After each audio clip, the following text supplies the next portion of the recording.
For 3 months, I'd been seeing a guy named Rex, a total stranger I'd only met online. We were in the thick of it, that honeymoon phase where every night my phone would blow up with messages that made my pulse jump. Miss you, sweetheart. Dreamt of you again last night. You were all over me begging for it. I was about to suggest we finally meet. But then he sent me a picture, a casual shot of his desk, and I saw something familiar, the crest of the Falcone crime family. And I work for a company owned by the Falcones. For 3 months, I'd been sexting a dangerous man, a made man in the mafia, who could be right under my nose. And just when I was trying to figure out who he was, I saw them.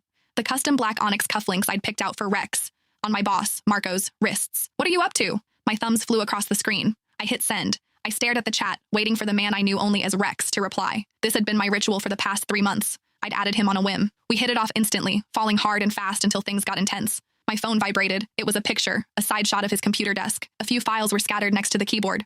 Working and waiting for a text from my sweetheart. A smile crept onto my face. This man knew exactly how to make me blush with just a few words. Maybe it was time to take this offline, to finally meet in person. But as I was about to type my reply, my fingers froze. Bottom right of the photo, on the corner of a folder, was a sliver of a metal pin, a falcon with its wings spread. The Falcone family crest, the same mafia that owned the company I worked for. My online boyfriend was one of them. I stared at the screen for a full 10 minutes, my mind blank. My thumbs hovered over the keyboard. Babe, what do you actually do? Are you with the Falcones? I typed the words, then deleted them, over and over. I didn't know what to say. If I asked, he'd ask right back. He'd want to know where I was. He'd find out I worked for a Falcone company. He would come looking for me. And then what?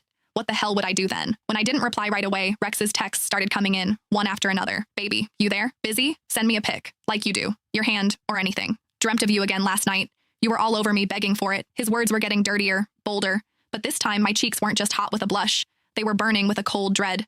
For 3 months, I thought I was talking to some normal businessman, a guy who was exciting and new, but safe. I might work for the mob, but I never, ever wanted to be with a mobster. That was a death wish. And to think I'd been trading my deepest fantasies and whispering my secrets to a made man. My phone buzzed again, a voice call. I couldn't answer. He'd hear the panic in my voice.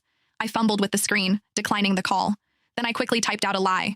In a meeting, honey. Talk later. He seemed to buy it. A moment later, he replied, waiting for you. I closed the chat and took a deep, shaky breath. I needed to calm down, think. First, I had to figure out who he was. Was he some low-level muscle or a high-up manager? Second, what was I going to do?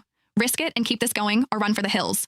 I opened our chat history, scrolling through our old messages, searching for clues.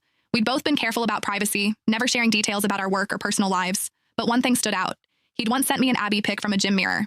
His stomach was perfectly defined, and just below his left ribs, there was a black tattoo. It looked like some ancient cryptic symbol, all sharp lines and mystery. It was the only identifying feature I had. The problem was, I couldn't exactly start ripping open shirts at headquarters to play a game of Find the Tattoo. Back at my desk, I scanned the office. Men in expensive suits with stone-cold faces prowled the halls. Any one of them could be Rex. My only saving grace was that